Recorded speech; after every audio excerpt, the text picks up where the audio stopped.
अभी आपके समक्ष गीता के संबंध में कुछ बातें कही जाएंगी।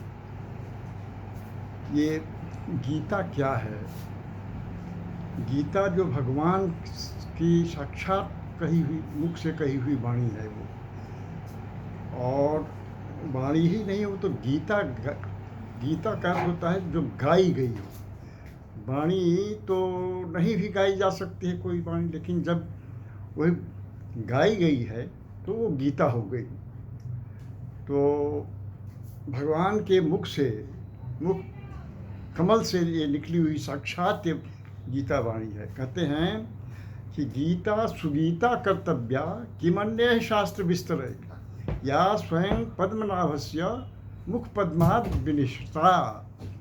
तो ऐसी दिव्य बातें गीता के संबंध में कही गई हैं। गीता सुगीता कर्तव्या, ये इस गीता को अच्छी तरह से सुगीता कर्तव्या, अच्छी तरह से गाई तो गई है तो, लेकिन इसे अच्छी तरह से गाई जाने वाली बना देना चाहिए। गीता सुगीता कर्तव्या किमन्य शास्त्र विस्तर है। इसके अतिरिक्त और जो भी शास्त्र हैं गीता के अतिरिक्त, उनके विस्तार में जाने की आवश्यकता ही क्या है? क्योंकि इस गीता के 700 श्लोकों में ही वो दिव्य वाणी है, निहित है, कि जिसके आगे और कुछ कहने की आवश्यकता नहीं है। इसलिए कि गीता सुगीता कर्तव्या किमन्य शास्त्र विषय या स्वयं पद्मनाभस्य मुख पद्माद विनिश्चिता। जो पद्मनाभ कहते हैं भगवान विष्णु को। वो इसलिए कहते हैं कि उनकी नाभि कमल के समान है। और ये पद्मनाभ जो है, ये भगवान विष्णु की नाभि जो है, ब्रह्मा ने इसके अंदर खोज की थी समझने, लेकिन वो नाभि के अंदर प्रवेश करके उसका पता नहीं लगा सके वो कितनी गहराई में है और कितने विस्तार में है, इसका वो पता नहीं लगा सके ब्रह्मा। तो वही कहते हैं। और वहाँ पर भगवान विष्णु जो शेषनाग की शैया पर क्षीर सागर में सोए हुए रहते हैं, तो वो तो उनकी एक अलग विशिष्टता है। तो कहते हैं कि या पद्मनाभस्य, जो जिसकी नाभि कमल के समान है, वो उसके मुख पद्मात, उनके मुख कमल से, नाभि भी कमल के समान है और मुख भी कमल के समान है। तो वो मुख कमल से वो कही गई है। या स्वयं पद्मनाभस्य मुख पद्मात विनिश्रिता, मुख कमल के द्वारा जो कही गई है वो गीता है। गीता सुगीता कर्तव्या किमन्य शास्त्र विषय या स्वयं पद्मनाभस्य मुख पद्मात विनिश्रिता। तो गीता शास्त्र कहाँ की वस्तु है? वो महाभारत में युद्ध के मैदान में ये कही गई है।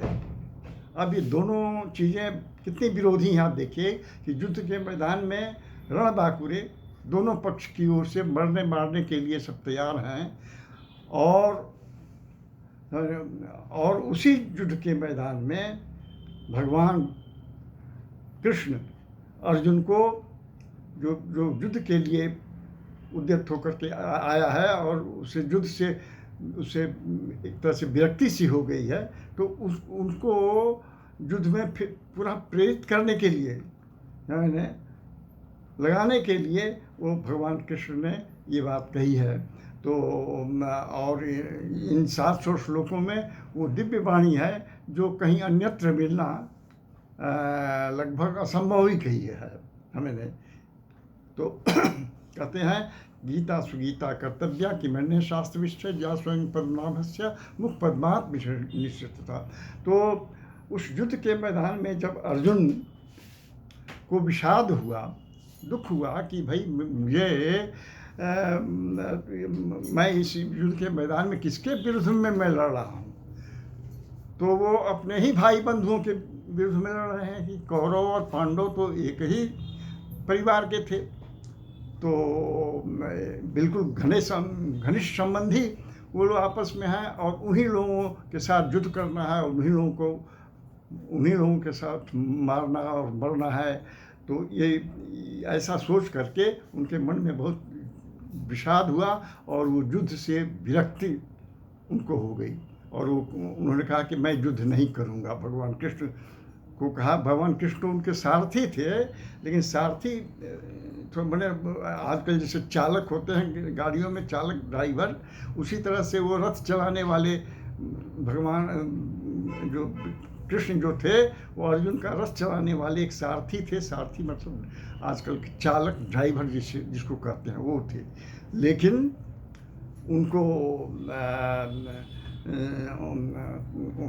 उनको जब विरक्ति हुई, विषाद हुआ अर्जुन को, तो उन्होंने गीता का ज्ञान दिया और उसको फिर से उसमें प्रेरित किया युद्ध में, और तब अर्जुन ने जी जान से उस युद्ध में भाग लिया और कौरवों को परास्त किया और अंतिम विजय हासिल की उन्होंने। तो ये गीता करीब महाभारत में निहित है, महाभारत ग्रंथ में ही निहित है।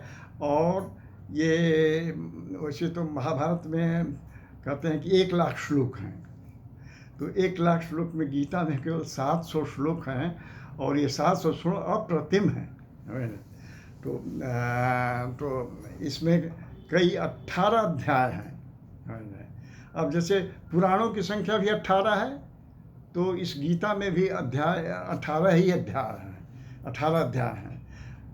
तो इस 18 अध्यायों के द्वारा भगवान ने अर्जुन को ये वो उपदेश दिया कि जिससे वो फिर से अपने कर्तव्य में लीन हो गए और उन्होंने युद्ध में भाग लिया और कौरवों को परास्त किया। तो इसमें कई योग हैं, 18 अध्याय क्या हैं, 18 योग हैं वो। अब योग शब्द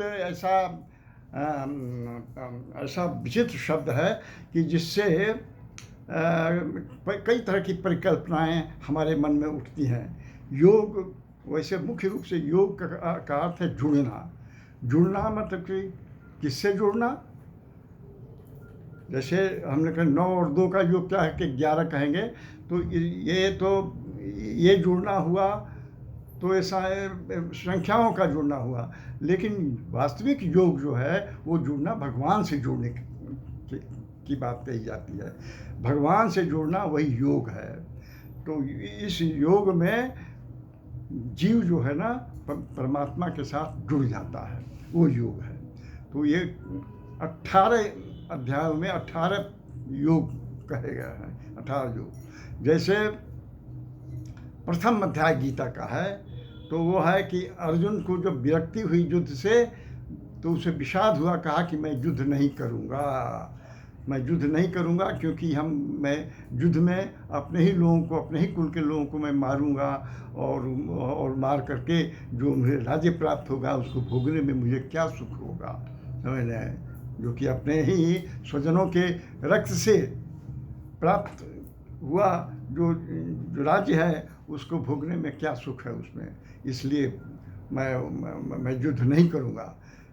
कहते हैं कुलक्षये प्रणश्यन्ति कुलधर्मा सनातना धर्मे नष्टे कुलम कृष्ण मो धर्मो भी भवति तो मो धर्मो भी भवाति कृष्ण जायते वर्ण शंकरो नरकाय व कुलग्रहणाम कुलस्य च नरके नियतम वासम भवति त्यनुशुश्रम यदि माम प्रतिकार धार्तराष्ट्र रणे हन्नुम तन्मे श्रेय करो भवे। मतलब कहते हैं कि अगर इस युद्ध में नहीं करूँगा, अगर इस युद्ध में अगर धृतराष्ट्र के पुत्र अगर मुझे युद्ध में मार भी डालें तो भी मेरे लिए कोई ये ठीक ही अच्छी ही बात होगी। तन्मे श्रेय करो भवे, तो वो हमारे लिए अच्छा ही होगा। तो इतना इस स्तर तक वो चला गया कि युद्ध में भले ही धृतराष्ट्र के पुत्र जो है ना कौरव जो है उसको मार डालें, लेकिन वो युद्ध नहीं करेगा और इस युद्ध को मैं अपने स्वजनों को मार करके वो राज्य को हासिल नहीं कर सकता है। तो ये कहा, तो उसको विषाद हुआ, भगवान अर्जुन को विषाद हुआ युद्ध में। तो इसीलिए इस अध्याय का नाम विषाद योग कहते हैं। अब ये योग, विषाद भी एक योग है। विषाद का अर्थ क्या होता है? मन का शोक, दुख, करुणा से मिश्रित जो दुख जो है उसको विषाद कहते हैं। तो ये विषाद करुणा जनित विषाद था कि मैं इनको नहीं मार सकता, तो कृपणता आ जाती है उसके मन में। कार्पण्य दोषो बहता स्वभाव, इस तरह से कहा है अर्जुन ने। तो वो कहा कि जब ये करुणा जब आ जाती है, कृपणता जब आ जाती है, तो वो फिर कोई कर्म करने के योग्य नहीं रह जाता है। तो वो कहते हैं कि मैं अब ये युद्ध नहीं करूँगा। न योत्स इति गोविंदम उक्त्वा तूष्णीम बभूव। कहा कि नहीं, मैं तो अब स्वजन लोगों को मार करके अपने इस कुल उत्सन्न कुल नरके नियतम वासम भवती तनुसूक्ष्म। यदि कुल धर्म को अगर कुल को हम लोग नाश कर देते हैं तो उसके बाद जो है तो हम लोग नरक में ही हमारा वास होता है।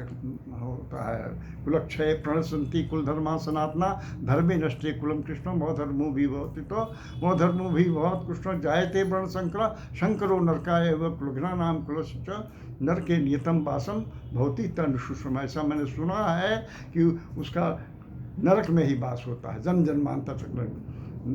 इसीलिए मैं ये युद्ध नहीं करूँगा। तो ये अर्जुन का विषाद युग। और वो रथ में अपने शस्त्र, अपने धनुष बाण को रख करके वो चुप हो गया। तो ये पहला अध्याय है गीता का।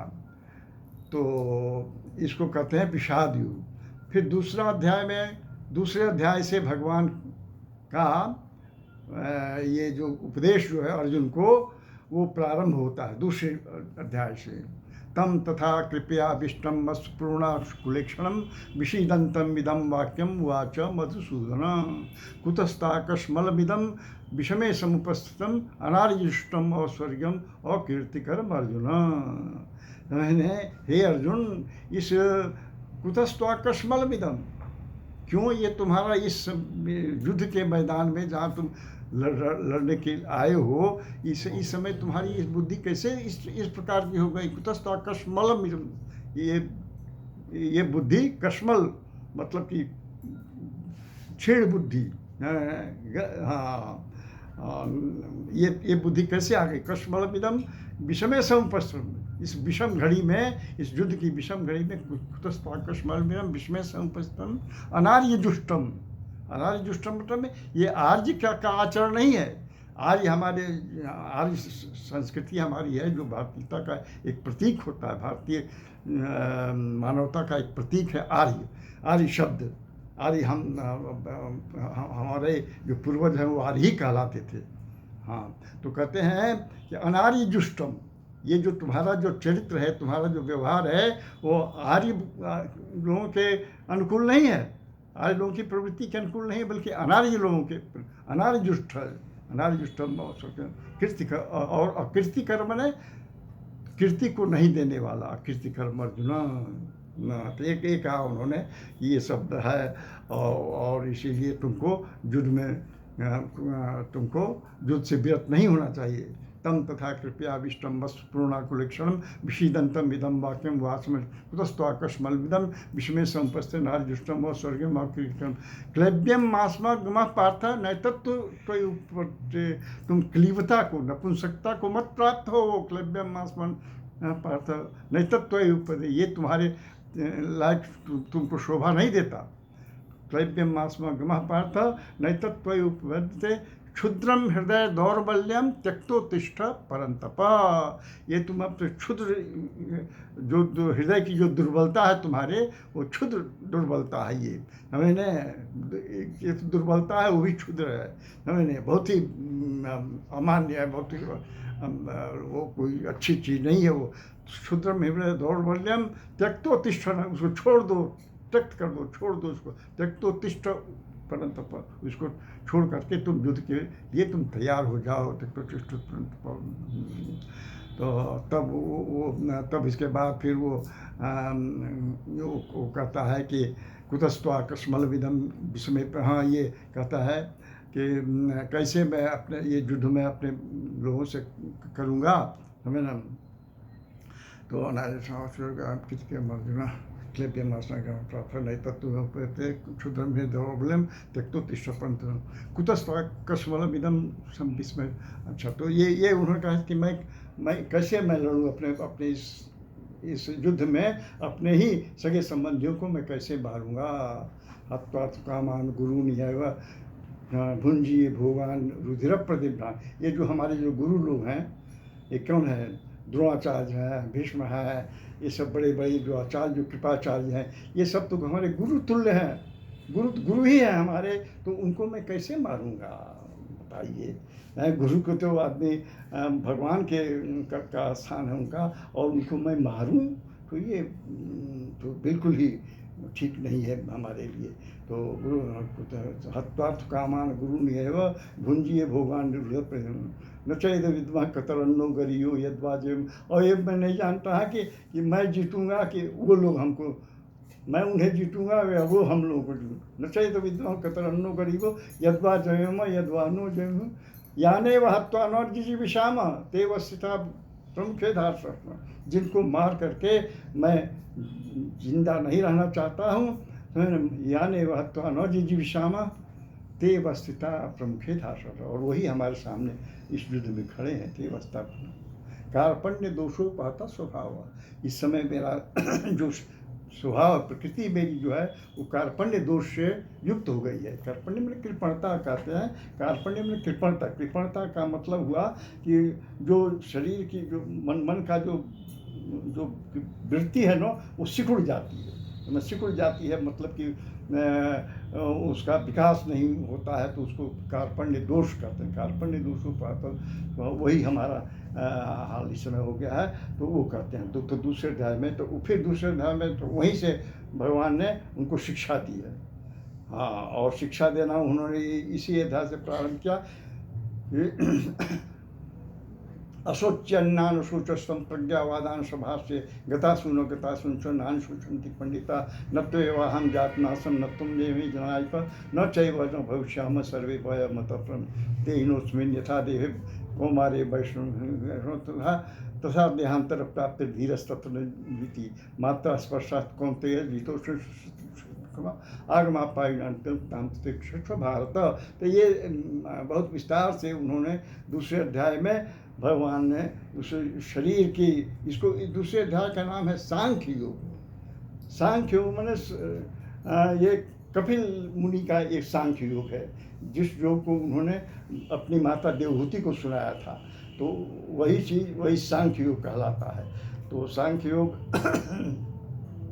में आत्मा, जीवात्मा और परमात्मा के संबंध की प्रकृति के बारे में बड़े विस्तार से बातें कही गई हैं। और ये इसमें कुल 72 श्लोक हैं। और अगर कहा गया है कि अगर केवल इतनी ही रचना करके अगर गीता को ही समाप्त कर दिया जाता इन 72 श्लोकों की रचना करने के पश्चात, तब भी गीता पूर्ण ही कहलाती, ऐसा कहा गया है। लेकिन नहीं, इसके बाद भी विस्तार किया गया, तो ये विस्तार से गीता का स्वरूप और खिल उठा है।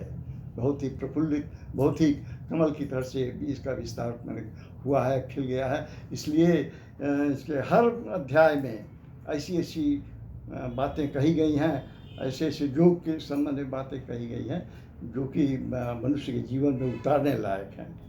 तो सांख्य योग हुआ, तीसरे में कर्मयोग, तीसरा अध्याय कर्मयोग कहलाता है। ये कर्म में प्रवृत्ति, समझ। तो कर्म में प्रवृत्ति के लिए उन्होंने जनक आदि का उदाहरण दिया कि इन लोगों ने जीवन में कर्म करके ही हैं, जो जनक जो है ना, जो विदेह कहलाते हैं, वो कर्म से ही वो इतने बड़े महान हुए। उनका योग जो है ना, वो भोग में ही कहते हैं निहित था उनका। हाँ, योग भोग मह राखे गोई, योग को उन्होंने भोग में छिपा के रखा था भगवान जनक ने। तो ये तो जनक के का उदाहरण दे करके भगवान कृष्ण ने समझाया इसको कि जनक ने कर्म किया और कर्म करके इतने महान बने वो। तो इसी तरह से तुमको भी कर्म से तुम जो विमुख हो रहे हो, ये तुम्हारा विमुख होना उचित नहीं है। तो तीसरा अध्याय कर्मयोग है। चौथे अध्याय को कहते हैं ज्ञान कर्म संन्यास योग। ज्ञान और कर्म संन्यास, ज्ञान के बारे में है कि भीतर जो आत्मा जो हमारी अज्ञानी है उसको ज्ञान हो जाए, और ज्ञान कर्म संन्यास, और कर्म संन्यास में कर्म का त्याग। जो जीवन में जो कर्म का त्याग मतलब कि वो नहीं हुआ था कि कर्म हम छोड़ दें करना, लेकिन कर्म में जो आसक्ति हमारी होती है, कर्म में जो फल की जो आकांक्षा हमारी होती है, जो हम कर्म करते हैं उसको किसी न किसी उद्देश्य से करते हैं और उससे कुछ फल प्राप्ति की कामना रखते हैं, तो ऐसा कर्म है। तो उसे कर्म संन्यास, वैसे कर्म से संन्यास लेना चाहिए। लेकिन जिस कर्म में जो कर्म हमारा धर्म है जीवन में, वो उससे संन्यास लेने की आवश्यकता नहीं होती है। वो तो कर्म आदमी को करना ही चाहिए, इसीलिए इसका नाम कर्मयोग कहा गया है। कर्म योग कहा गया तीसरे अध्याय को, इसको कर्म संन्यास योग कहा गया कि वैसे कर्म को छोड़ दो जिसका कि जो कि सांसारिकता से युक्त जो कर्म है, तो कर्म संन्यास योग है। तो उसके बाद ज्ञान कर्म संन्यास योग तक में चौथे अध्याय को कहते हैं ज्ञान कर्म संन्यास योग, ज्ञान और कर्म संन्यास। और पांचवें अध्याय को कहते हैं कर्म संन्यास योग कहते हैं। छठे अध्याय को कहते हैं ध्यान योग कहते हैं। सातवां अध्याय है ज्ञान विज्ञान योग। आठवां अध्याय है अक्षर ब्रह्म योग। नौवां अध्याय है राज विद्या राजगुह्य योग। 10वां अध्याय है विश्व विभूति योग, विभूति योग। तो विभूति योग मैंने कि भगवान की विभूतियाँ कैसी हैं संसार में। संसार में भगवान की चतुर्दिक भगवान की विभूतियाँ छाई हुई हैं। तो ऐसा करते हुए कि भगवान ने कहा है कि मैं कण कण में यहाँ व्याप्त हूँ, और उन्हें अपनी करीब 64 अपने प्रवृत्तियों को उन्होंने 64 प्रकार के की वस्तुओं से उन्होंने सामने दिखलाया है, जो कि विभूति योग का बहुत ही, जैसे कहते हैं कि मुनियों में मैं नारद हूँ, वृक्षों में मैं पीतल हूँ, जलाशयों में मैं समुद्र हूँ, आदि आदि इसी तरह की बातें, बड़ी अद्भुत बातें सब कही गई हैं। तो ये विभूति योग में 10वां अध्याय था। 11वां अध्याय है जो जिसे कहते हैं विश्व दर्शन योग। इसमें भगवान जब देखा कि ये किसी प्रकार से अर्जुन युद्ध में नहीं प्रवृत्त होना चाहता है, तो उन्होंने अपना रूप दिखाया कि देखो मैं ये रूप दिखला दिया इसलिए कि अर्जुन को ज्ञात हो जाए कि ये जो जो भी सखा यादव कहते हैं, उन्होंने कहते हैं कि यादव और सखा करके उनको संबोधित किया है भगवान को अर्जुन ने। तो जो जिसको तुम यादव और सखा जिसको कह रहे हो, उसका ये रूप है। तो विश्व दर्शन रूप मैंने कि उसमें उन्होंने देखा कि उनका जो दिव्य रूप है, चतुर्भुज भगवान हैं, और वो उनके शरीर में सारे उनके रूप से संसार की सारी विभूतियाँ उसमें प्रयुक्त हो गई हैं। और ये जितने बड़े बड़े जो वीर बांकुड़े जो कहे जाते हैं, भीष्म आदि, ये सब तो उनके अंग में कहीं चिपके हुए हैं, उनके दांतों के तले उसके दबे हुए हैं, समझ रहे। तो इस प्रकार के का योग में वो विभूति, ये विश्व दर्शन योग इसको कहते हैं। उसके बाद 12वां अध्याय को भक्ति योग कहते हैं। इसके जब विश्व दर्शन जब हो गया, तो एक तरह से अर्जुन को तब विश्वास हो गया कि ये कोई सामान्य व्यक्ति नहीं है, तो परमात्मा ही है, भगवान ही है। तो नहीं तो पहले तो कई बार उसने उसे संदेह किया था। कहा था कि भगवान कृष्ण ने कहा था ना कि बहुनी में व्यतीतानी जन्मानी तो चार्जुनो तान्य हम वेद सर्वाणी न त्वं वेत्ता परन्तप अजोपि सन्नव्याय आत्मा भूतानाम ईश्वरेक्षण प्रत्यम स्वामधिष्ठाय संभवाम्यात्माया है न। यदा यदा हि धर्मस्य ग्लानिर्भवति भारत अभ्युत्थानम धर्मस्य तदात्मानं सृजाम्यहं परित्राणाय साधूनां विनाशाय च दुष्कृतां धर्म संस्थापनार्थाय संभवामि युगे युगे। मैंने कहता है कि अपरम भवतो जन्म परम जन्म विवशता। अब तुमने कहा ना कि ये जो इस जो को मैंने पहले वो विवस्वान को सुनाया था, तो उसको इक्ष्वाकु को सुनाया, पहले ब्रह्मा को सुनाया, फिर इक्ष्वाकु को सुनाया, फिर विवस्वान को सुनाया, और यही परंपरा करते करते आगे तक भी बढ़ी, और वही जो मैं तुम्हें आज सुना रहा हूँ। तो कहते, तो इसी पर उन्होंने संदेह किया अर्जुन ने, यो परम भवतो जन्म परम जन्म विवशता। मैंने जो स्वान का जन्म तो बहुत पुराना है, और आपका जन्म तो अभी हुआ है, तो फिर ये मैं कैसे मानूं कि आपने कहा था शुरू में। ये उसने संदेह, उसका संदेह शक जो है ये बिल्कुल उपयुक्त शक है, उसका शक करना है इस तरह का। तो कहा उन्होंने कि बहुनी में व्यतीतानी जन्मानी तो चार्जुन तन्य हम वेद सर्वाणी नत्वम वेद।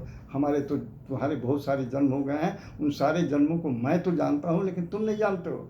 तुम तो वही इसी जन्म की बात जो तुम्हारे सामने घटित हुई वही तुम बात जानते हो, लेकिन मैं तुम्हारे सभी जन्मों के, अपने जितने हमारे जन्म होते हैं सभी को मैं जानता हूँ, और सबके बारे में मैं कह सकता हूँ, बता सकता हूँ। बहुनी में व्यतीतानि जन्मानि तो तान्य हम वेद सर्वाणी न त्वं वेत्ता परन्तप अजोपि सन्नव्यय आत्मा भूतानाम ऐश्वर्य प्रतिम स्वादिष्ट संभवाम्य माया यदा यदा हि धर्मस्य ग्लानिर्भवति भारत अभ्युत्थानम धर्मस्य तदात्मानं सृजाम्यहं परित्राणाय साधूनाम। और मेरा जन्म जो है ना, उस साधु लोगों के परित्राण के त्राण के लिए, उनके उद्धार के लिए, परित्राणाय साधूनाम, और विनाशाय च दुष्कृताम। हाँ, विनाशाय च दुष्कृताम, और जो दुष्ट व्यक्ति हैं उनके नाश के लिए। साधुओं के जो संत हैं, साधु हैं, जो सत्पुरुष हैं, उनके तो परित्राण की, उनकी रक्षा के लिए, और जो दुष्ट व्यक्ति हैं उनको नष्ट करने के लिए ये मैं परित्राण साधुनाम विनाशाय च दुष्कृताम धर्म संस्थापनार्थाय।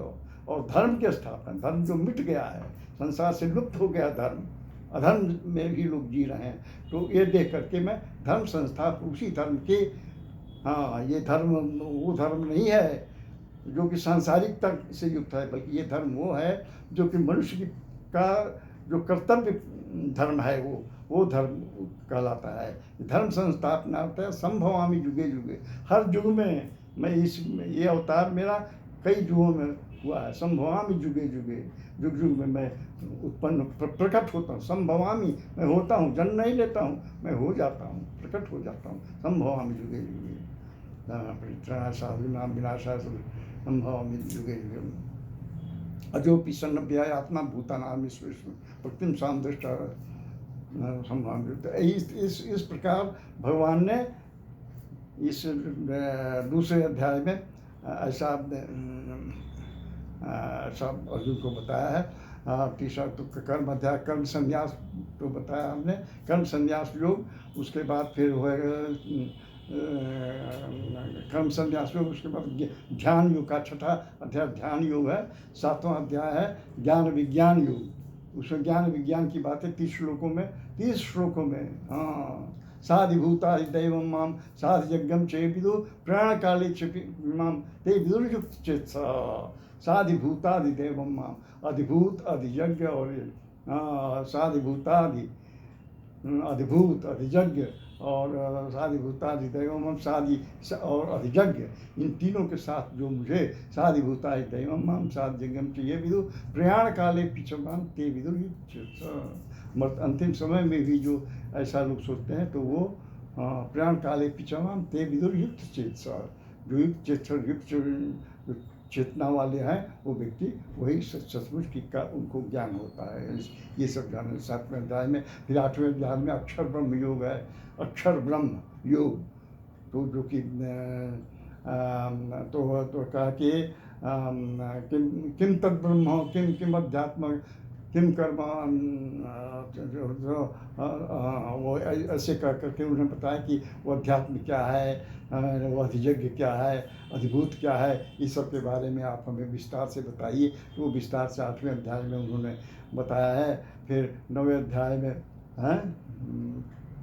ने कहा कि राज विद्या राजयोग, तो राज विद्या, राजा की विद्या के राज विद्या, सबसे बड़ी विद्या कौन सी होती है? राज विद्या, राजयोग। और राज विद्या क्या है, राजयोग क्या है, इसके बारे में बहुत विस्तार से उन्होंने बताया है 9वें अध्याय में। फिर 10वें अध्याय में तो वो है विभूति योग का, विभूतियों के संसार में भगवान की कितनी विभूतियाँ हैं, उन विभूतियों का वर्णन है।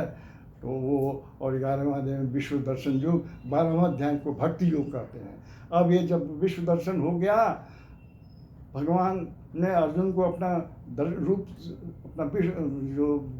अपना जो रूप, विराट रूप अपना दिखला दिया, तब उसके बाद मन में उसको शांति हुई, और तब उसको विश्वास हो गया कि ये हमारे जो सखा जो हैं, ये हमारे सारथी जो हैं, ये कोई सामान्य व्यक्ति नहीं है, ये तो स्वयं भगवान ही है। इतना तो ये विश्व रूप देखने के बाद तब उसको थोड़ा सा मन में उसको विश्वास हुआ, रहस हुआ। तब उसके बाद भगवान ने भक्ति योग से, कि भक्ति क्या होती है, भगवान की भक्ति कैसे की जाती है, इसके संबंध में बताया उन्होंने।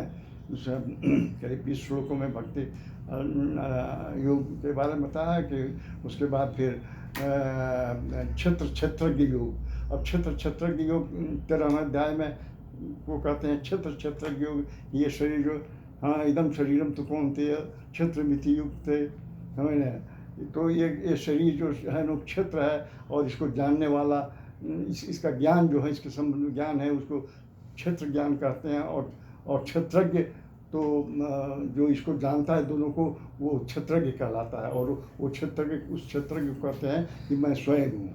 तो इस शरीर के जो अंतर, जो नितन जो प्रवृत्तियाँ जो हैं, इसके संबंध में सब लोग नहीं जानते हैं, लेकिन भगवान कृष्ण कहते हैं कि मैं इस सबको मैं जानता हूँ। ये उन्होंने ऐसा उन्होंने कहा है। तो ये आपको 13वें अध्याय में हुआ क्षेत्रज्ञ योग। उसके के बाद 14वें अध्याय में आपको गुणत्रय विभाग योग, मैंने गुणत्रय, 3 तरह के गुण होते हैं ना, रजोगुण, सतोगुण, तमोगुण, इसके बारे में विस्तार से बनाया गया। सप्तम रजस तमश्चैव सप्तम रजस चाय भूय, नहीं सप्तम रजस ताय भूय तम भवति अर्जुन, रजः सप्तम तमश्चैव तमः सप्तम रजस था। रजोगुण और सतोगुण को दबा करके मैंने तमोगुण उत्पन्न होता है। रजः समस चाय हुए सप्तम भारत, रजोगुण सतोगुण को दबा करके सत्वगुण पैदा होता है। रजः सप्तम चाय हुए सप्तम भारत, रजः सप्तम तमश्चैव तमः सप्तम रजः। इसी प्रकार से उन्होंने ये बताया कि इन दो गुणों को दबा करके तीसरा गुण उसमें उत्पन्न होता है। एक कहते हैं 14वें अध्याय में। फिर 15वें अध्याय में कहते हैं पुरुषोत्तम योग, उसको कहते हैं। हाँ, पुरुषोत्तम योग। अब इस संसार के बारे में, संसार की प्रकृति कैसी है ये बताया उन्होंने कि ऊर्ध्वमूलम मधाशाखम अश्वत्थम प्रावरभ्यम छंदांस्य से पर्णानि यत्तम वेत्तम परम तप।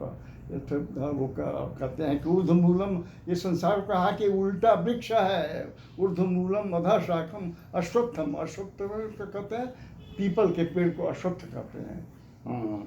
अश्वत्थ आज जो स्थित है वह, तो वो कहते हैं कि ये पीपल का पेड़ संसार एक उल्टा है, जिसकी जड़ जो ऊपर की ओर है और शाखाएं नीचे की ओर हैं। ऐसा पेड़ कभी देखा है आपने संसार में?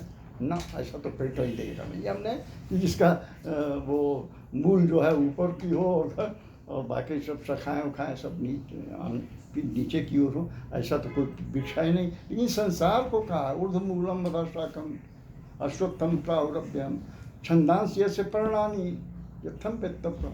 और इसके छंद जो है ना, इसके पत्ते हैं छंदांस्य से पर्णानि।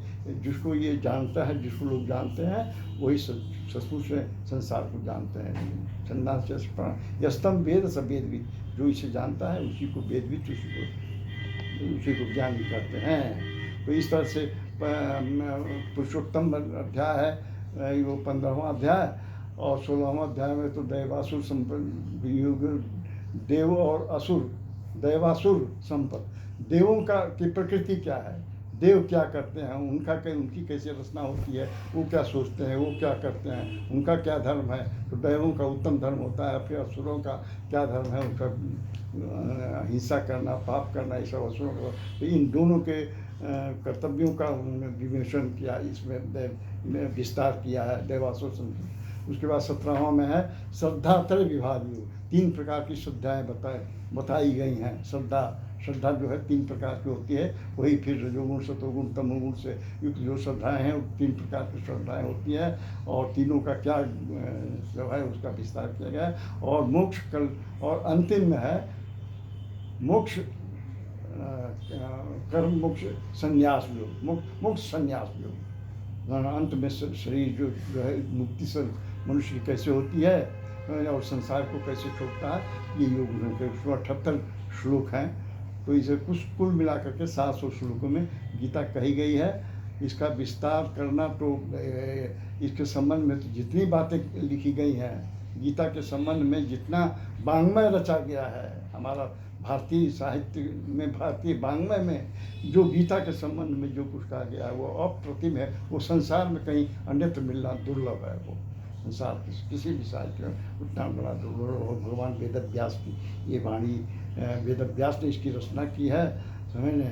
और इसको तो युग युगांतर तक इसकी चिंता कीजिए, इसके बारे में इसका चिंतन कीजिए, मनन कीजिए, समझने। तो इसके अतिरिक्त और कहीं जाने की आपको जरूरत नहीं है। इसी गीता में सारी चीज़ें आपको मिल जाएंगी। तो कहते हैं जब युद्ध में ये सब सारी बातें जब हो गई, तो संजय जो थे वो बड़े ही ज्ञानी पुरुष थे। और धृतराष्ट्र को संजय ने ज्ञान दिया था, सुनाया था ये बात। क्योंकि धृतराष्ट्र तो देख नहीं सकते थे, धृतराष्ट्र तो अंधे थे, तो देख नहीं सकते थे। लेकिन उनकी इच्छा थी कि युद्ध में क्या हुआ, ये महाभारत के युद्ध में क्या हुआ, कौन लड़ा, किससे लड़ा, और कौन जीता, कौन हारा, इसके संबंध में हमें भी बताओ। तो संजय ने सचमुच में उनको एक एक घटना का, महाभारत की एक एक घटनाओं का वर्णन उनको बैठे बैठे उनको सुनाया। क्योंकि और उस संजय को भी कैसे ज्ञान हुआ था, तो भगवान वेद व्यास ने भगवान ने उनको दिव्य दृष्टि दी थी कि वो ददामि दिव्य दृष्टि तुम, वो दिव्य दृष्टि दी थी कि वो घर बैठे बैठे। अब आज भी जैसे है ना कि दूरबीन वगैरह सब बहुत दूर की सब चीज़ें हम लोग देख लेते हैं, तो घर बैठे यहाँ से हजारों मील की चीज़ें, बातें जो है ना, अन्य घटनाएं हम लोग यहीं बैठे देख लेते हैं। तो ये आज जो ये संभव हमें लगता है, तो वो पहले भी इस तरह की बातें थी। वैसे घर एक जगह बैठे हुए उन्होंने वो युद्ध के मैदान में की जितनी घटनाएं हैं वो सब उन्होंने देखा अपनी आंखों से, और धृतराष्ट्र को सुनाया।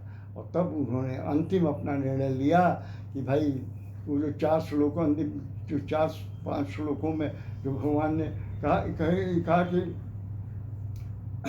18वें अध्याय में उनका ईश्वरः सर्वभूतानां हृदय से जुर्तिष्ठति, मैंने भ्रामयन् सर्वभूतानि यंत्रारूढ़ीनि बलानि च। कहते हैं कि ईश्वर जो है भगवान, अर्जुन इसको कहते हैं भगवान कृष्ण कि ईश्वरः सर्वभूतानां हृदय से अर्जुन। ये ईश्वर जो परमात्मा है ना, ये मनुष्य के प्राणी के हृदय देश में वो रहता है। हृदय से अर्जुन तिष्ठति भ्रामयन् सर्वभूतानि यंत्रारूढ़ीनि माया।